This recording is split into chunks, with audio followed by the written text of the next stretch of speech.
Okay guys, चलिए start करते हैं सर। ठीक है ना। तो मैंने जैसा कि आपको बताया बच्चों, ये चैप्टर ज्यादा कुछ खास तो है नहीं। आप लोगों के पॉइंट ऑफ व्यू से भी बात करें, उतना ज्यादा इसका इम्पोर्टेंस ही तो सर यहाँ पे है नहीं। लेकिन फिर भी कुछ चीजें हैं जिसे हम लोगों को तैयार तो करना ही चाहिए। तो मैंने आपको बताया था एडजॉर्प्शन आइसोथर्म, है ना। तो लाइन टू लाइन वही सीबीएसई के पॉइंट ऑफ व्यू से ही आपको पढ़ना है बच्चों यहाँ पे। तो सर यहाँ पे क्या है कि एडजॉर्प्शन आइसोथर्म में हमारे पास, मैंने आपको बताया था, ये फ्रेंडलिच एडजॉर्प्शन आइसोथर्म का एक कर्व होता है। फ्रेंडलिच ने 1909 में एक जो है empirical relationship between quantity of the gas x upon m, इसको हम क्वांटिटी ऑफ गैस या अमाउंट ऑफ गैस बोल सकते हैं। अमाउंट ऑफ गैस और क्वांटिटी ऑफ गैस बोल सकते हैं बच्चों। और प्रेशर के बीच में यहाँ पे जो है एट ए कांस्टेंट टेम्परेचर के रिस्पेक्ट में एक रिलेशनशिप दिया था, जो रिलेशनशिप आपके पास ये है, X upon M is equal to K into P to the power 1/n। ठीक है ना, where N is the greater than 1। अब देखो सर, ये एक्चुअली एन क्या है ये हम लोग जानते हैं इसके बारे में। तो पहले where X is the amount of gas adsorbed on the mass M of the adsorbent at the pressure. तो जाहिर सी बात है, एक्स अपॉन एम को बच्चों आप अमाउंट ऑफ गैस के नाम से जानते हो। ठीक है ना। K and n are the constant. K और एन वैल्यू जो है कांस्टेंट होते हैं बच्चों, which depends on the nature of adsorbent and gas at a particular temperature। ठीक है ना। इस टर्म पे यहाँ पे डिपेंड करते हैं। ठीक है ना, यहाँ पे लिखा हुआ है साफ साफ।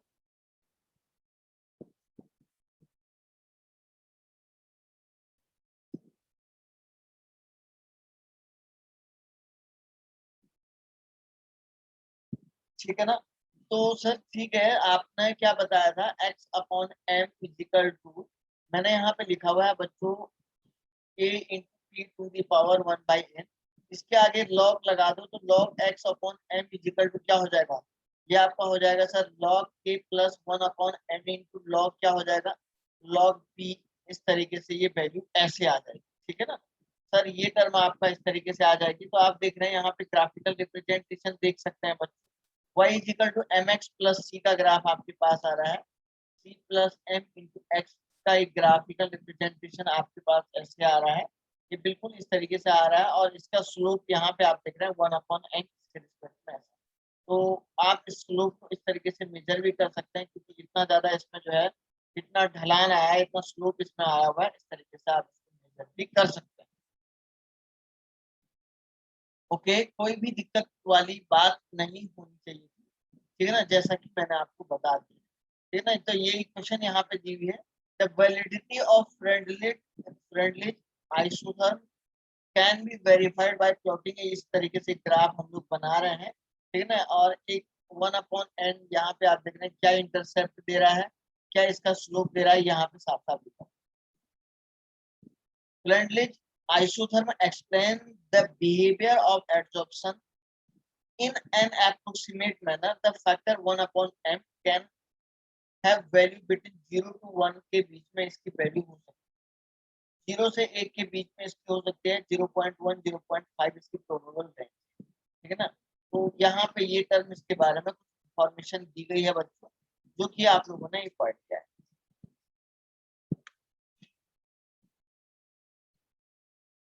सीधे आगे बढ़ते हैं, इसका कुछ काम नहीं है सर, यहाँ पे ये सब नॉर्मल चीजें दी हुई है। तो सर एडजॉर्प्शन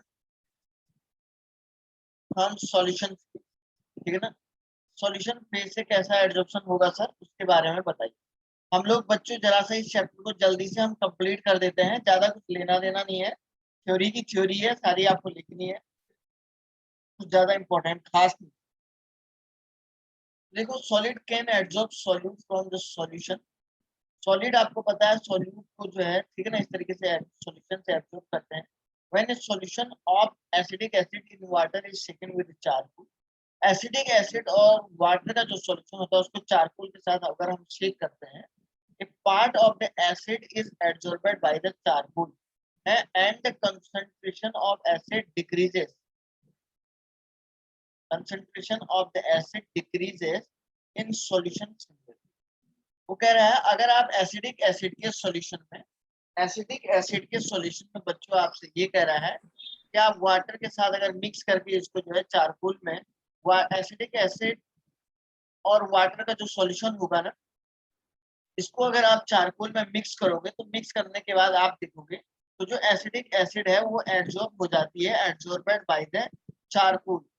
समझ रहे हैं ना। और इससे क्या होता है, जैसे ही चारकोल उसको क्या कर लेगा, खींच लेगा, तो ऑलरेडी जाहिर सी बात है एसिड का जो कंसेंट्रेशन है वो डिक्रीज हो जाता है। तो यहाँ पे इसके बारे में एग्जांपल दिया, the following observation have been made in case of adsorption from solution phase। Solution phase में जो जो एडजॉर्प्शन होते हैं ना बच्चों, उसका एक नीचे कुछ जो है ऑब्जर्वेशन दी। तो पहला दिया गया extent of adsorption decreases with an increase in temperature. ठीक है ना, जैसे जैसे आप टेम्परेचर बढ़ाओगे ना तो एक्सटेंट ऑफ एडजॉर्प्शन ये कह रहा है कि सर क्या हो जाएगा, डिक्रीज हो जाएगा। दूसरा extent of adsorption increases with increase in surface area of adsorbent. जैसे जैसे सरफेस एरिया एडजॉर्बेंट का अगर आप बच्चों सरफेस एरिया को बढ़ा लोगे ना, तो एडजॉर्बेंट के सरफेस एरिया को बढ़ाने से आपका एक्सटेंट ऑफ एडजॉर्प्शन भी इंक्रीज होता है। थर्ड पॉइंट आपका दिया है extent of adsorption depends upon the concentration of solute in solute. Solute का सॉल्यूशन में कंसंट्रेशन पे ये सब डिपेंड करता है। ठीक है, चलिए यहाँ से फिर और आगे बढ़ते हैं सर। ये सब कुछ काम का नहीं है, सीधे आप एप्लीकेशन इसके पढ़ सकते हैं। यहाँ पे एप्लीकेशन क्या क्या दिएगा बच्चों, ये देखिए पहला एप्लीकेशन आपको दिया हुआ है इसका, production of high vacuum, remaining traces of air can be absorbed by charcoal from a vessel evacuated by a vacuum pump to give a very high vacuum।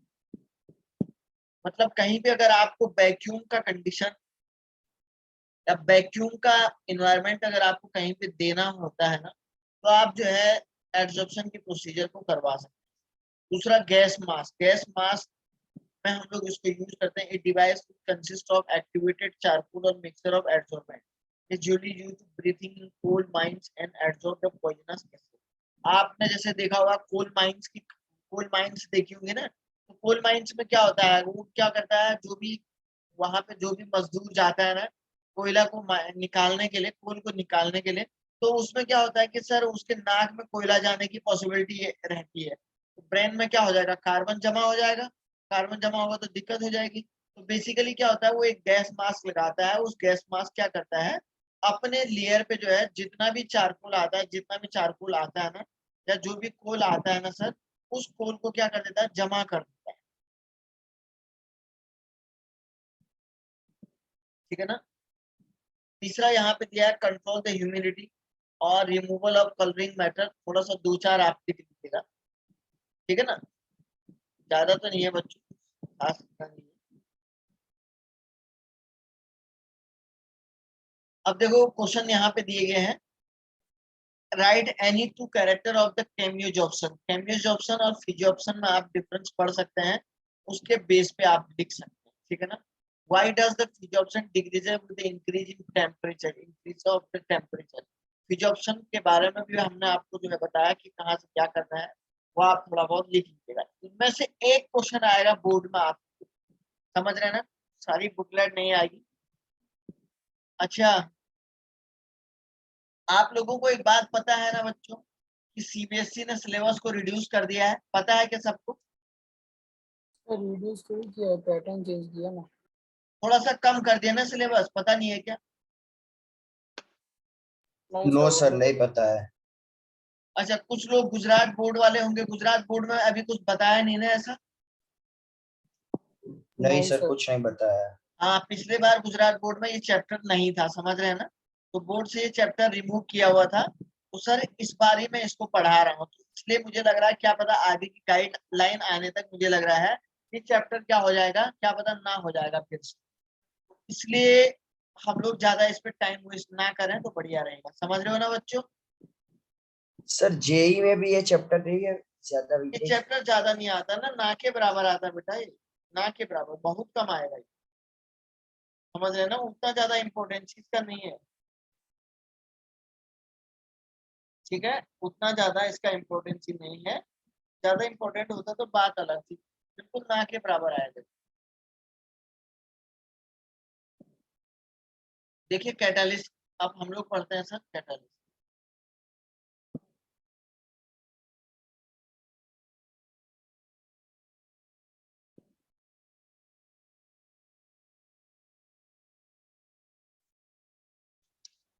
Sir catalyst किसको बोलते हैं? देखिए बेसिकली कैटालिस्ट तो आप लोगों को पता है कि सर ऐसे सब्सटेंस को बोलते हैं जो रेट ऑफ केमिकल रिएक्शन को इंक्रीज कर देते हैं।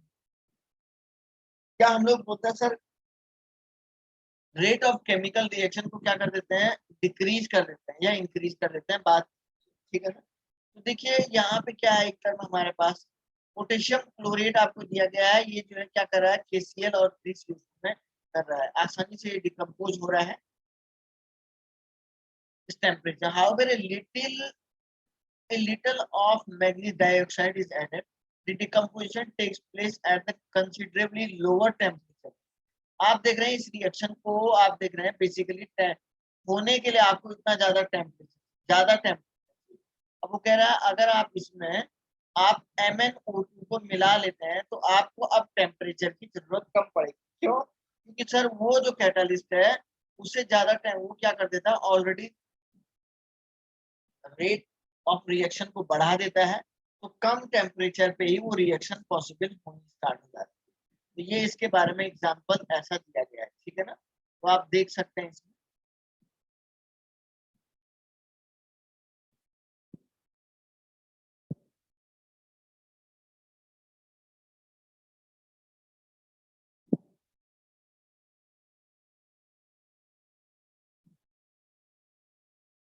ठीक है बच्चों, अब सीधे हम लोग देखते हैं सर यहाँ पे प्रमोटर एंड पॉइजन्स क्या होते हैं।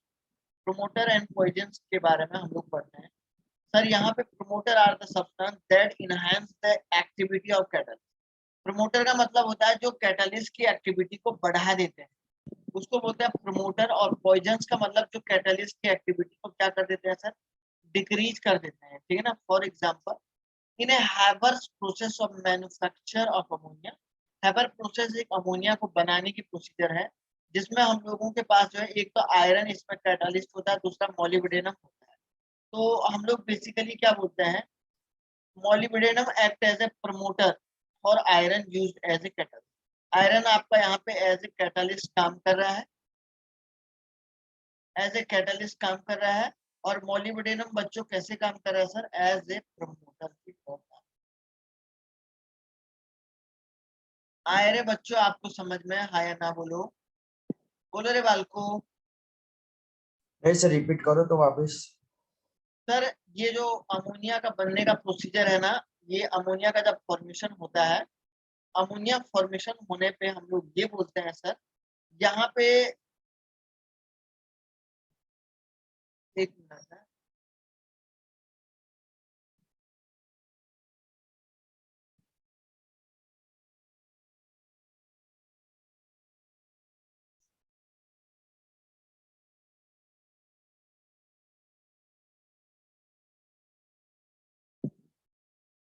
यहाँ पे मैंने आपको बताया कि सर ये जो आयरन होता है ना, आयरन एक एज ए कैटालिस्ट इस रिएक्शन में काम कर रहा है। और इसके साथ में एक आपको मॉलिब्डेनम भी दिया हुआ है, MO भी दिया हुआ है, MO भी दिया हुआ है ना। तो सर ये जो MO है ना, ये एज ए प्रमोटर काम कर रहा है, ये इस आयरन कैटालिस्ट की एक्टिविटी को इंक्रीज कर दे रहा है, ये इसमें बताया गया है, ठीक है ना बच्चों। अरे बोलो तो सही, तुम्हारे यहाँ पे ऑफलाइन कब से चालू हो रहा है, किसी को पता है क्या? No sir. क्यों, केसेस बढ़ रहे हैं या कम हो रहे हैं अभी वहाँ पे? थर्ड वेव आएगी ना सर। अभी बढ़ रहे हैं क्या अभी तो केसेस? न्यूट्रल है, कुछ बहुत ज्यादा भी नहीं बढ़ रहा है सर।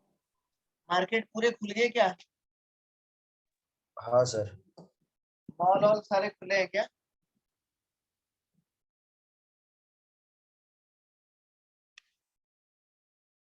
चलो मार्केट खुले हैं तो धीरे धीरे खुल जाएगा, देखते हैं क्या होता है। Homogeneous and heterogeneous category. बच्चों आजकल आपका स्कूल नहीं है क्या? No sir. कब तक बंद है? नहीं सर, शुरू है। शुरू है क्या? अरे बंद है या शुरू है?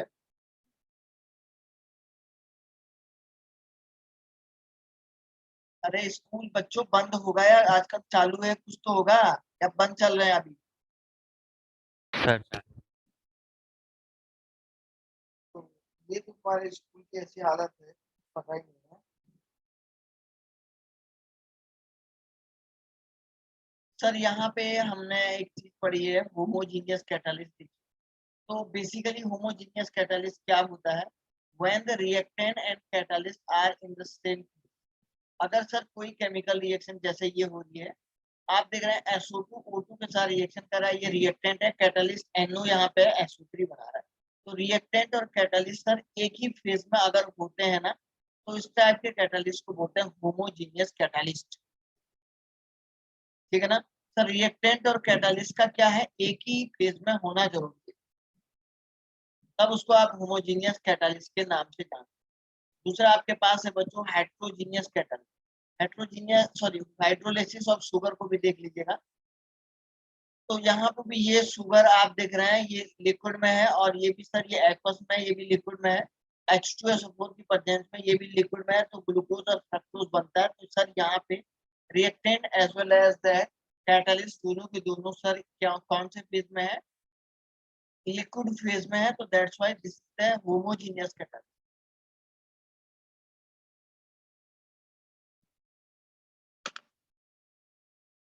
हेलो,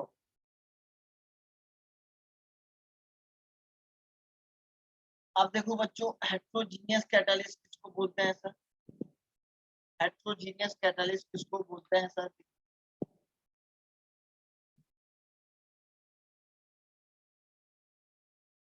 सर हेट्रोजीनियस कैटालिस्ट का मतलब हो गया कि सर रिएक्टेंट और आपका क्या, रिएक्टेंट और कैटालिस्ट दोनों के दोनों क्या है, डिफरेंट फेज में होने चाहिए। उसको बोलते हैं हेट्रोजीनियस कैटालिस्ट। फॉर एग्जांपल आप देख रहे हैं SO2 गैस में है, प्लेटिनम सॉलिड में है, SO3 का फॉर्मेशन कर रहा है, तो अलग अलग फेज में है। हैबर प्रोसेस से अमोनिया बन रहा है, नाइट्रोजन और हाइड्रोजन गैस फेज में है, आयरन लेकिन सॉलिड फेज में है सर। तो ये भी आप देख रहे हैं अलग अलग फेज में, तो ये भी आपका हेट्रोजीनियस कैटालिस्ट हो जाएगा।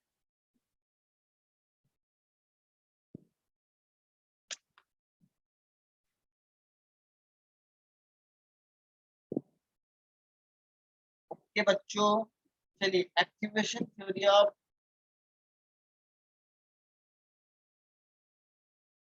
सब काम का ज्यादा है नहीं,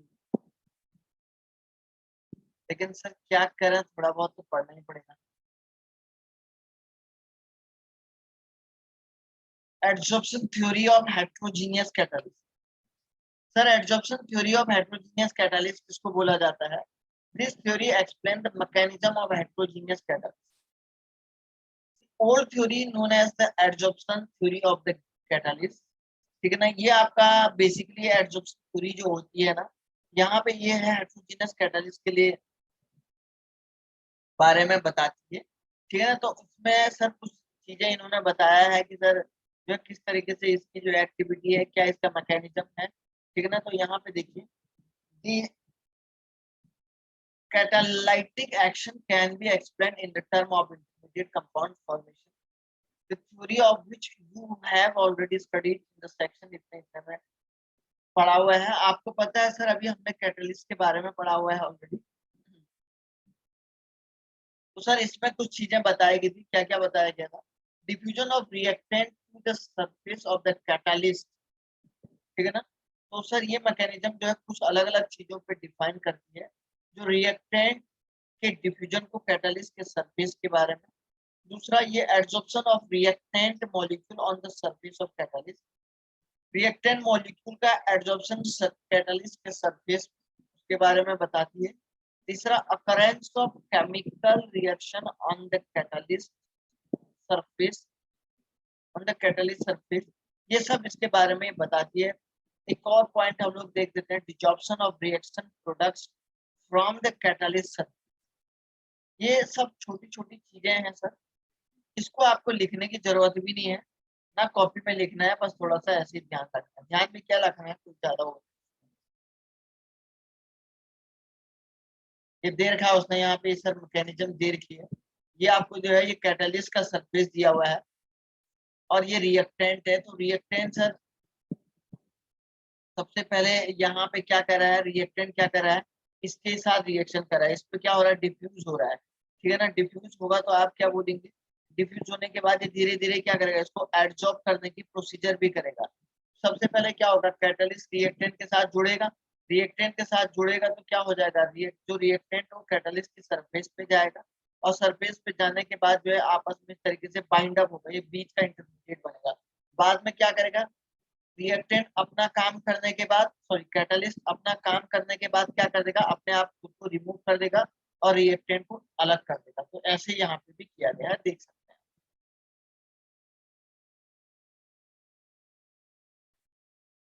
ठीक है बच्चों, थोड़ा सा इसको देख लेते हैं।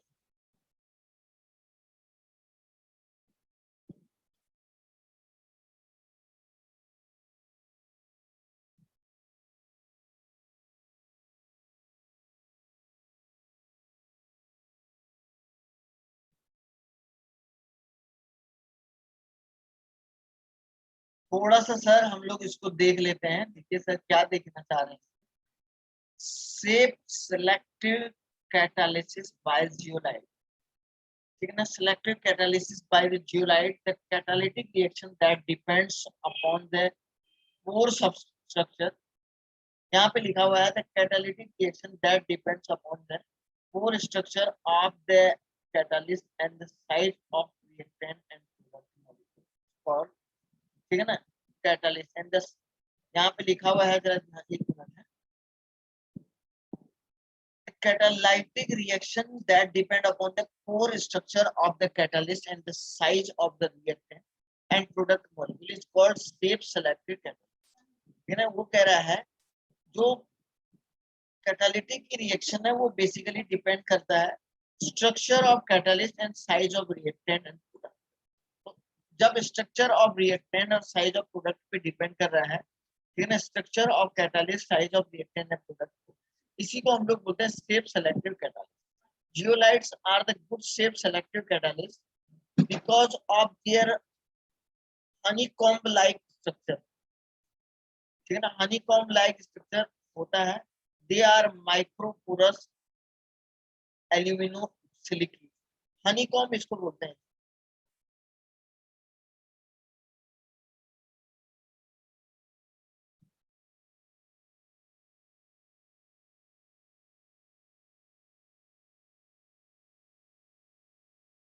ऐसे स्ट्रक्चर को बोलते हैं हनीकॉम्ब लाइन। आप ये सिलिकेट के बारे में पढ़ोगे तब वहां पे सब पता लगता है। They are the alumino silicate with the 3 dimensional network silicate in which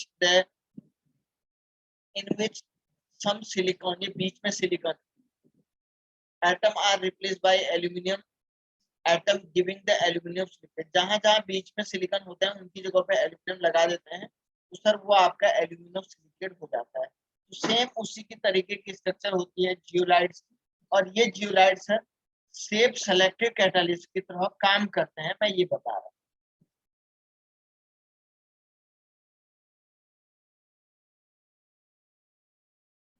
चलो भाई ये कुछ एग्जाम्पल रखे हुए हैं, देख लीजिए। एक मिनट है, मैं थोड़ा देख रहा हूँ।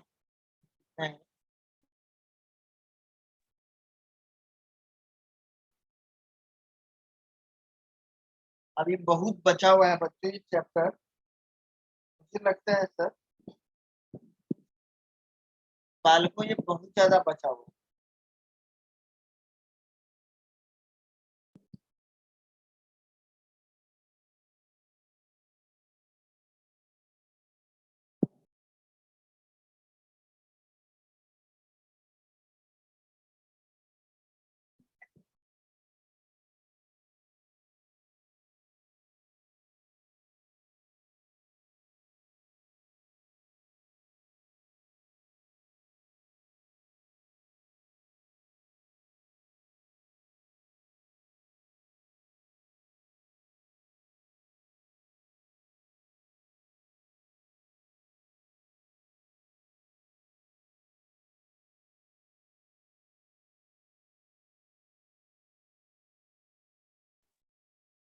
तो सर कुछ एंजाइम कैटालिस्ट के एग्जांपल है, यहाँ पे देख लीजिएगा सर। ये एंजाइम कैटालिस्ट के एग्जांपल है बच्चों, ये देखिए।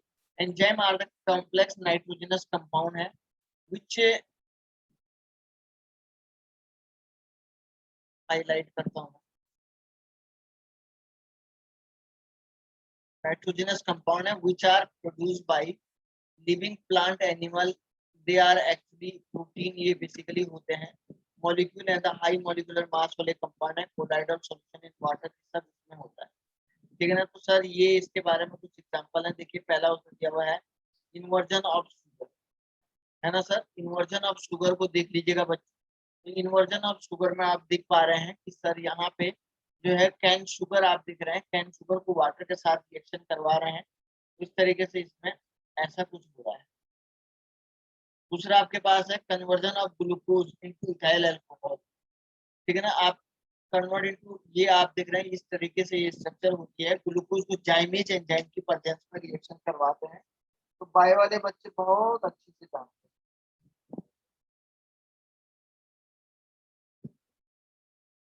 है ना सर। ये ऐसे होता है conversion of starch into maltose. Starch तो देखिए क्या है, conversion of starch into maltose है। The diastase enzyme convert starch into maltose में कन्वर्ट करता है, ये इसकी रिएक्शन है, ये थोड़ा सा याद कर लें, ठीक है ना। एक ये वाला पॉइंट देखिए। तो देखिए ये टेबल आपके पास दी हुई है बच्चों, इस टेबल में आप देख सकते हैं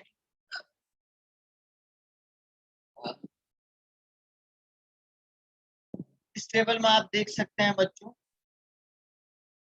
कि कौन सा कन्वर्जन कहाँ से मिल रहा है, किस एंजाइम की प्रेजेंस में हो रहा है। सुक्रोज ग्लूकोज फ्रक्टोज में हो रहा है तो इन्वर्टेज में जा रहा है, ग्लूकोज इथाइल अल्कोहल में जाइमेज से हो रहा है, स्टार्च आपका माल्टोज में जा रहा है तो डायस्टेज से हो रहा है, ईस्ट वो माल्टोज ग्लूकोज में जा रहा है तो माल्टेज में हो रहा है, ये सब इसमें दिया गया है।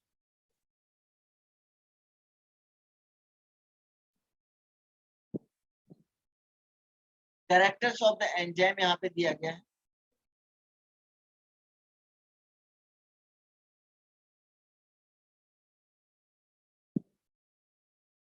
ठीक है सर। यहाँ पे कैरेक्टर्स ऑफ द एंजाइम दिया गया है, तो एंजाइम के कुछ कैरेक्टर्स हैं। पहला आपके पास यहाँ पे लिखा हुआ है हाईली एफिशिएंट होता है, ठीक है ना। वन मॉलिक्यूल ऑफ एंजाइम में transport 1 million molecule of reactant पर मिनट। एक मॉलिक्यूल एंजाइम का आपका हम लोग ये बोलते हैं sir 1 million molecule of reactant को पर मिनट में ट्रांसफॉर्म कर सकते हैं। हाईली स्पेसिफिक नेचर का होता है, यहाँ पे थोड़ा बहुत देख लीजिएगा सर इसकी थ्योरी, ठीक है ना। और highly active under the temperature, एक डेफिनेट टेम्परेचर पे होता है जिसको हम ऑप्टिमम टेम्परेचर भी बोलते हैं। जहां तक लिखा हुआ है सर इसको हम लोग ऑप्टिमम टेम्परेचर भी बोलते हैं। मैक्सिमम होता है rate of enzyme reaction becomes maximum होता है एक डेफिनेट टेम्परेचर, एक फिक्स टेम्परेचर पे जो ये रेट ऑफ द रिएक्शन है ना सर, ये मैक्सिमम हो जाता है। तो इसके लिए भी एक सेलेक्टिव टेम्परेचर आपके पास होना,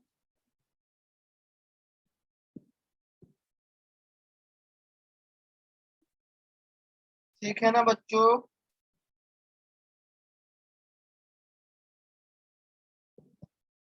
ओके, तो सर ये थोड़ा सा कैरेक्टर्स है इसके हैं, ये थोड़ा बायोलॉजी में है ये सब, है ना। बायो में है, बायो में जैसे मैकेनिज्म ऑफ एंजाइम कैटालिस्ट की मैकेनिज्म है। एक जो है सर यहाँ पे एग्जांपल दिया गया है, ये ताला और लॉग की मॉडल वाला एग्जांपल दिया गया है, लॉग की मॉडल वाला एग्जांपल दिया गया है। They are the number of, देखिए थोड़ा सा मैं इसको देख लेता हूँ। एंजाइम सबस्ट्रेट कॉम्प्लेक्स के बेस पे बनता है। There are the number of cavities present on the surface of collider, ठीक है ना। बेसिकली क्या होता है ना, मैं इसका पूरा कंक्लूजन बता देता हूँ क्या है। बेसिकली क्या होता है बच्चों, थोड़ा सा देख लीजिएगा। हमारे पास क्या होता है ना, कोई भी रिएक्टेंट होता है, कोई भी सब्सटेंस होता है, कोई भी सब्सटेंस इस तरीके से होता है। अब आपके पास क्या होता है सर, ये आपके पास क्या होता है, सबस्ट्रेट होता है और यहाँ पे हमारे पास एंजाइम, तब जाके ये आपका क्या बनाता है, एंजाइम सबस्ट्रेट कॉम्प्लेक्स बनाता है। अब ये एंजाइम इसके किस पोर्शन, इस सबस्ट्रेट के किस पोर्शन पे अटैक करेगा, तो वो सबसे बड़ी बात है, जहां पे इसको सुटेबल होगा वहीं पे अटैक करेगा। तो मान के चलिए सर, ये एंजाइम सपोज सर ये सबस्ट्रेट इस तरीके से बना हुआ है,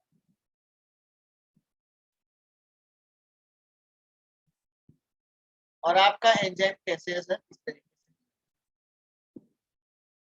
तो सर ये जो है ये ठीक इसी पोजीशन पे आएगा ना, जो एंजाइम सबस्ट्रेट कॉम्प्लेक्स बनेगा, क्योंकि यहाँ पे इसके फिट होने के लिए एक स्पेशल क्या है, एक स्पेशल क्या है इसमें जगह है, तो इसके फिट होने के लिए है, तो ये ES कॉम्प्लेक्स बन जाएगा। तो मैं ये बोलूंगा ये जो एंजाइम का ये वाला साइड है ना, ये सबस्ट्रेट का, इसी को इस सबस्ट्रेट के इस साइड को हम लोग बोलते हैं एक्टिव साइड।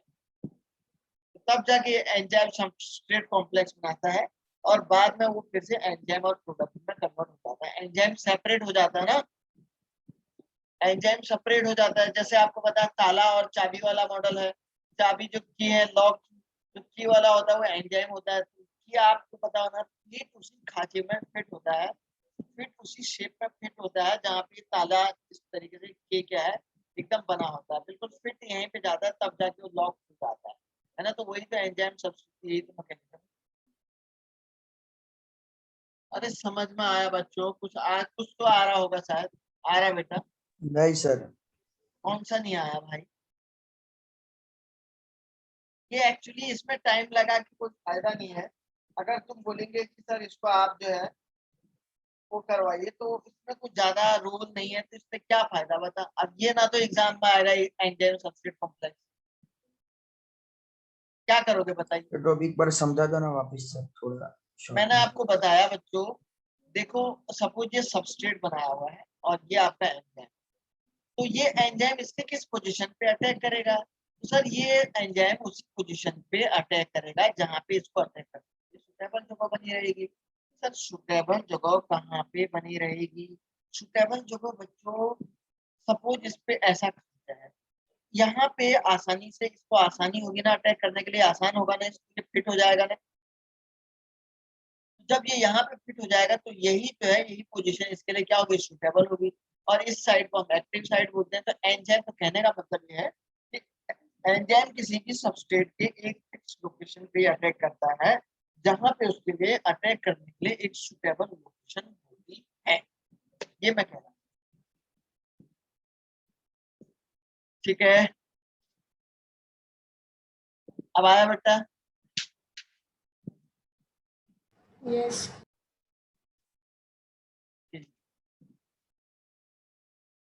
अब थोड़ा सा कोलाइड्स के बारे में, बड़ा लंबा चैप्टर है सर, थोड़ा सा कोलाइड्स के बारे में देखते हैं।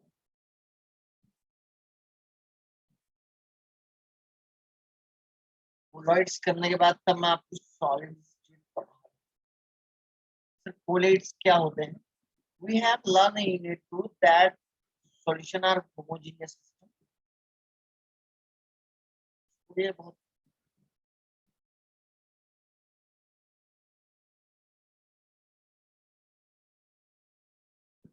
वो ये कह रहा है, हमने सॉल्यूशन के बारे में पढ़ा था, होमोजीनियस एंड हेट्रोजीनियस सॉल्यूशन के बारे में पढ़ा हुआ था, ठीक है। तो उसमें हमने जो है छोटे छोटे पार्टिकल की बात करें, तो वो जो छोटे छोटे पार्टिकल होते हैं वो आपका बेसिकली कोलाइड्स। तो colloids is a heterogeneous system in which one substance is dispersed is very fine particle in another substance called a dispersion।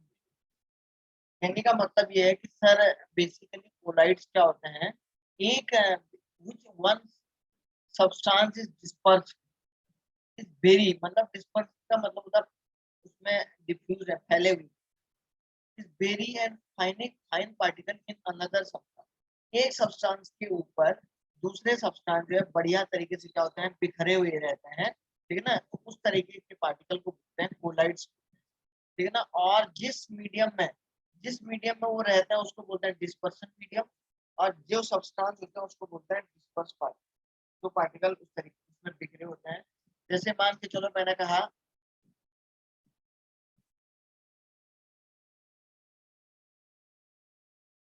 मैंने आपको बोला मिल्क प्लस वाटर। अब मिल्क के पार्टिकल और वाटर के पार्टिकल जब एक दूसरे में मिक्स हो जाएंगे, है ना, तो एक्चुअली ये तो होमोजीनियस सिस्टम है, हेट्रोजीनियस की भी बात करूंगा मैं। तो मैं आपको डिस्पर्स और डिस्पर्शन मीडियम पढ़ा रहा हूँ।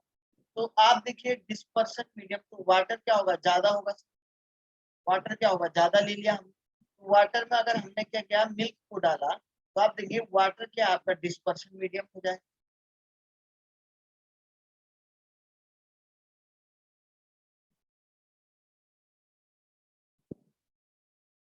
इट डिस्पर्स,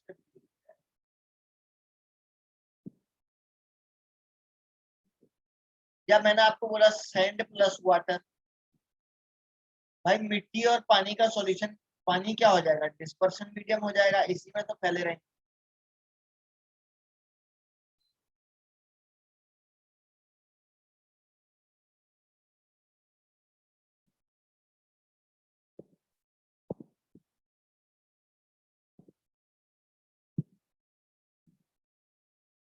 डिस्पर्स्ड फेज हो जाएगा, ठीक है ना। तो इसको ऐसे बोलते हैं।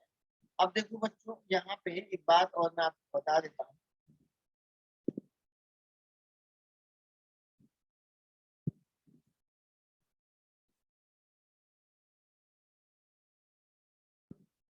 तो एक टर्म यहाँ पे क्या लिखा हुआ है, जरा देखिए।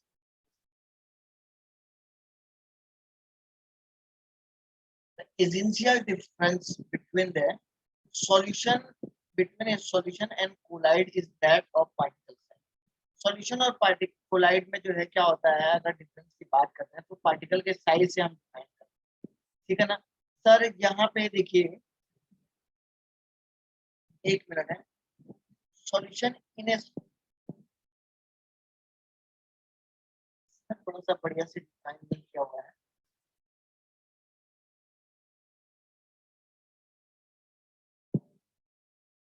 इसमें बढ़िया से डिफाइन तो नहीं किया हुआ है। इसमें बेसिकली क्या है ना बच्चों, देखिए, while a solution the constituent particle are ion of small particle in a collide the disperse they make consist of particle of a single matter। Actually जो सॉल्यूशन होते हैं ना, सॉल्यूशन के जो पार्टिकल होते हैं बच्चों, वो काफी छोटे छोटे पार्टिकल होते हैं, बहुत छोटे पार्टिकल की बात कर रहे हैं।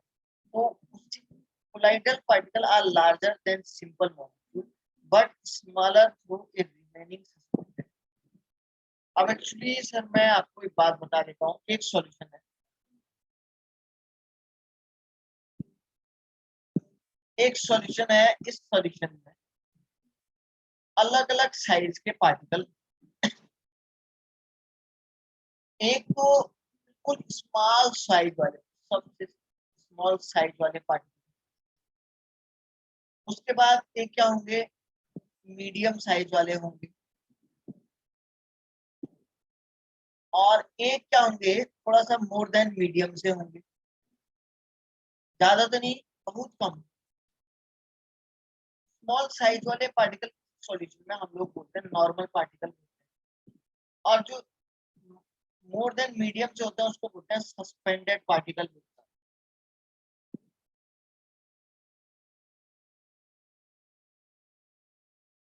बीच के जो पार्टिकल होते हैं वो आपके कोलाइडल पार्टिकल, ऐसे इनको बोला जाता है, समझ रहे हैं क्या, ऐसे इनको बोला जाता है कोलाइडल पार्टिकल। ये इनकी साइज जो है, ठीक है ना, ये इस तरीके से दिया, ठीक है। कोई भी सॉल्यूशन में तीन टाइप के पार्टिकल होते हैं, एक तो आपका स्मॉल पार्टिकल हो गए, बहुत छोटे वाले पार्टिकल, दूसरा आपके मीडियम साइज वाले पार्टिकल होते हैं, तीसरा हमारे पास मोटे। तो सबसे बड़े वाले जो पार्टिकल होते हैं ना, बड़े वाले जो पार्टिकल होते हैं ना सर, उसके लिए हम लोग क्या बोल देते हैं बच्चे, उसके लिए हम लोग बोल देते हैं सर नॉर्मल। बड़े वाले सस्पेंडेड के पार्टिकल हो गए, सबसे छोटे वाले नॉर्मल हो गए, और बीच वाले कोलाइडल पार्टिकल, ठीक है ना। अब देखो यहाँ पे एक चीज मैं आपको बता देता हूँ, यहाँ पे चेक करते हैं डिस्पर्स और डिस्पर्शन के बारे में। Classification based on the physical state of dispersed phase and dispersion, depending upon the whether the dispersed phase and dispersion medium are solid। Dispersed phase का मतलब क्या हो गया, पार्टिकल, और पार्टिकल जिसमें पड़े रहेंगे वो क्या हो गया, मीडियम हो गया, उसको बोलते हैं डिस्पर्शन। समझ रहे हैं? डिस्पर्स फेज का मतलब हो गया इसका अमाउंट कम होगा, बेसिकली आप इसको बोल सकते हैं लेस अमाउंट वाला।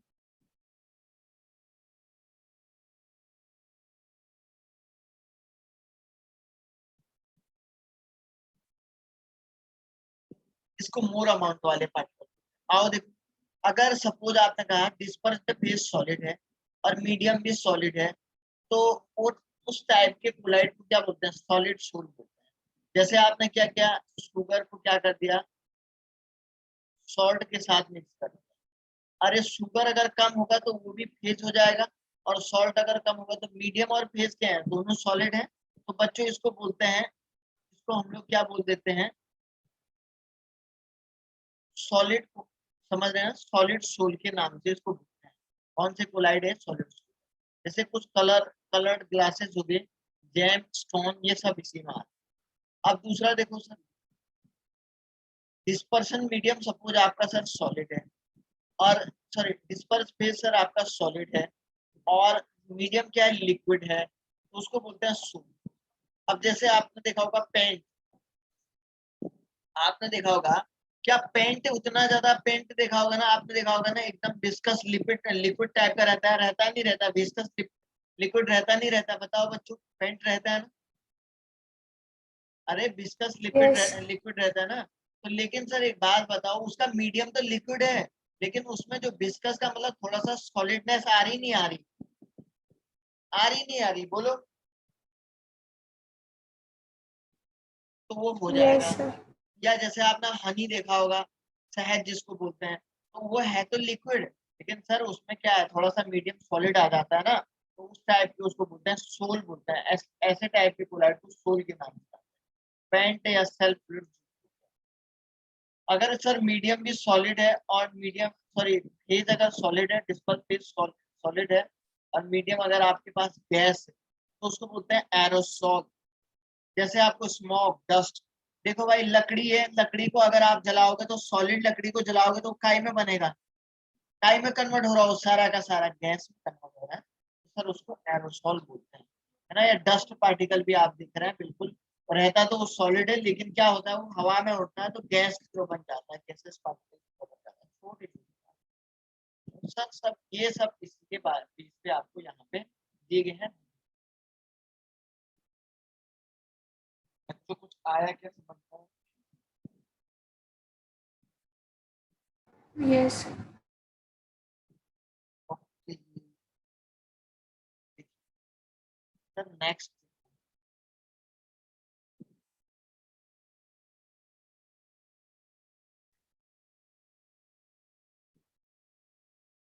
फिर से ये है सर, एक और है क्लासिफिकेशन ऑफ बेस्ड ऑन, वो हमने डिस्पर्स्ड और डिस्पर्शन मीडियम के बेस पे क्लासिफिकेशन किया था। यहाँ पे classification based on the nature of interaction between dispersed and dispersion. तो सर यहाँ पे हमारे पास बेसिकली दो टाइप के कोलाइड्स होते हैं, एक लियोफोबिक होता है, दूसरा होता है लियो, एक लियोफिलिक हो गया, दूसरा हो गया लियो। लियोफिलिक मीन्स लिक्विड लविंग, लियो का मतलब लिक्विड,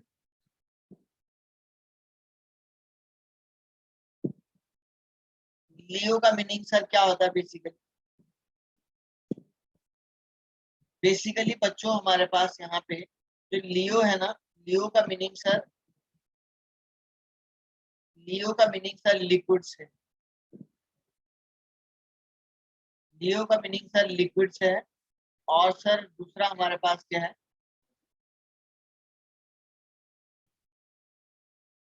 फिलिक का मतलब किससे है सर, लविंग से।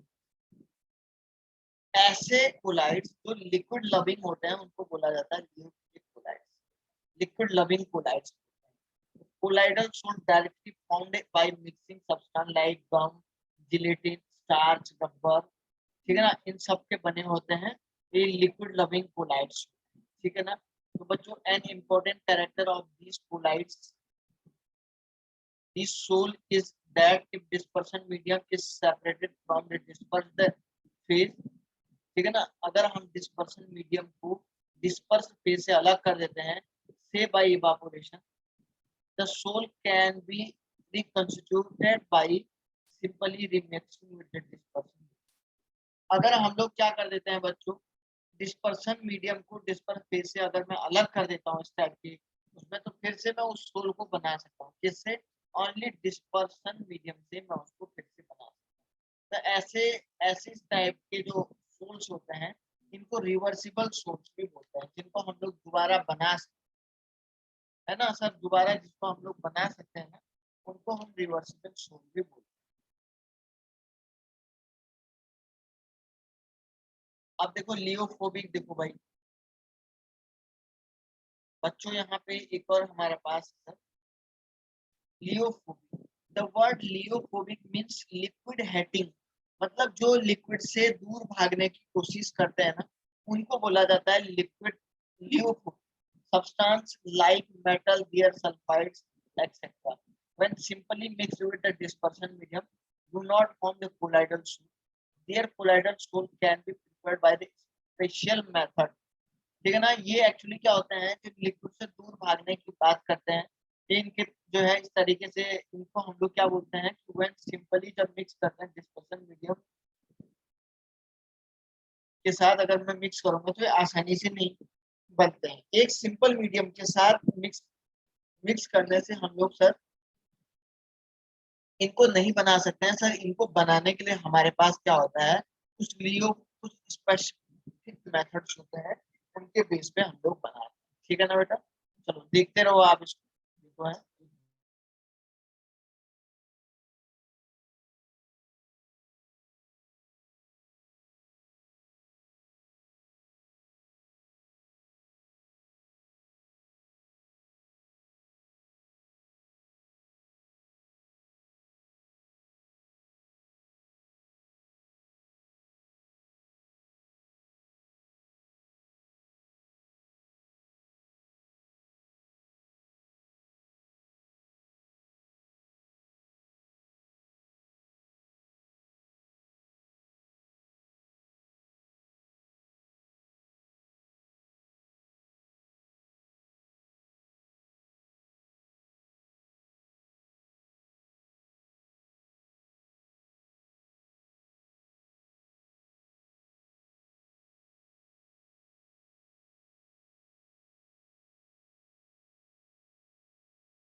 ओके।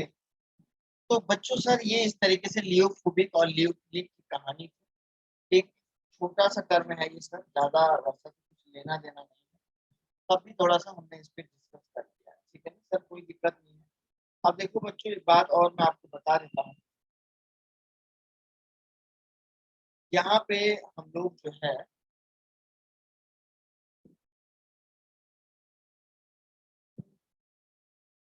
एक मिनट है, क्लासिफिकेशन है, फिर हमें थोड़ा सा ये कल कल देखता हूँ मैं, कल तक खत्म हो जाएगा तो सही है, परसों हम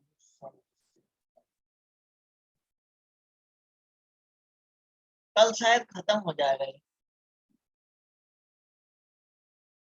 है ना बेटा। ये एक्चुअली कुछ ज्यादा वैसा रूल नहीं है ना, तभी मैं कह रहा हूँ। इससे भी क्या होता है, जेई मेंस में भी मैंने बेसिकली देखा हुआ है, इस चैप्टर से क्वेश्चन बिल्कुल ना के बराबर आता है। एक क्वेश्चन कभी कभार आ गया तो ठीक है, नहीं तो कोई मतलब नहीं बनता है। ठीक है ना। और दूसरा क्या है कि इसको बस थोड़ा सा हमको क्या है, बेसिकली थोड़ा सा सर ये याद ही करने वाला टॉपिक है ना, तो याद ही करने वाला टॉपिक है, तो सर याद करें तो बढ़िया रहेगा। तो याद करने से सर थोड़ा सा काम भी आसान हो जाएगा जब आपको याद ही करना उसमें कुछ है ही नहीं स्पेशल, मैं सर उसको ऐसा समझाऊं कि आप लोग उसको कर दें, ठीक है ना बेटा। ऐसा तो कुछ है ही नहीं उसमें, तब मैं भी जो है उस पर ज्यादा जोर नहीं लगा पाता, ठीक है। एक तो ये हो गया, तो पढ़ लेंगे ना आप लोग बच्चे इसको थोड़ा बहुत करके। अरे से यस और नो, बच्चों इसको थोड़ा बहुत करके आप लोग पढ़ लोगे क्या? Yes. कुछ भी नहीं है सर इसमें स्पेशल, इतना स्पेशल कुछ ज्यादा नहीं है ना, तभी हम लोग उस पर जोर नहीं लगा रहे हैं। तो हम लोग फिर सॉलिड स्टेट को पढ़ेंगे, और सर सॉलिड स्टेट को पढ़ने के बाद हम लोग क्या करेंगे बच्चों, हम लोग सॉलिड स्टेट को पढ़ने के बाद हम लोग सीधे जो है फिर ऑर्गेनिक केमिस्ट्री पढ़ा दूंगा, क्योंकि सर जो भी थोड़ा सा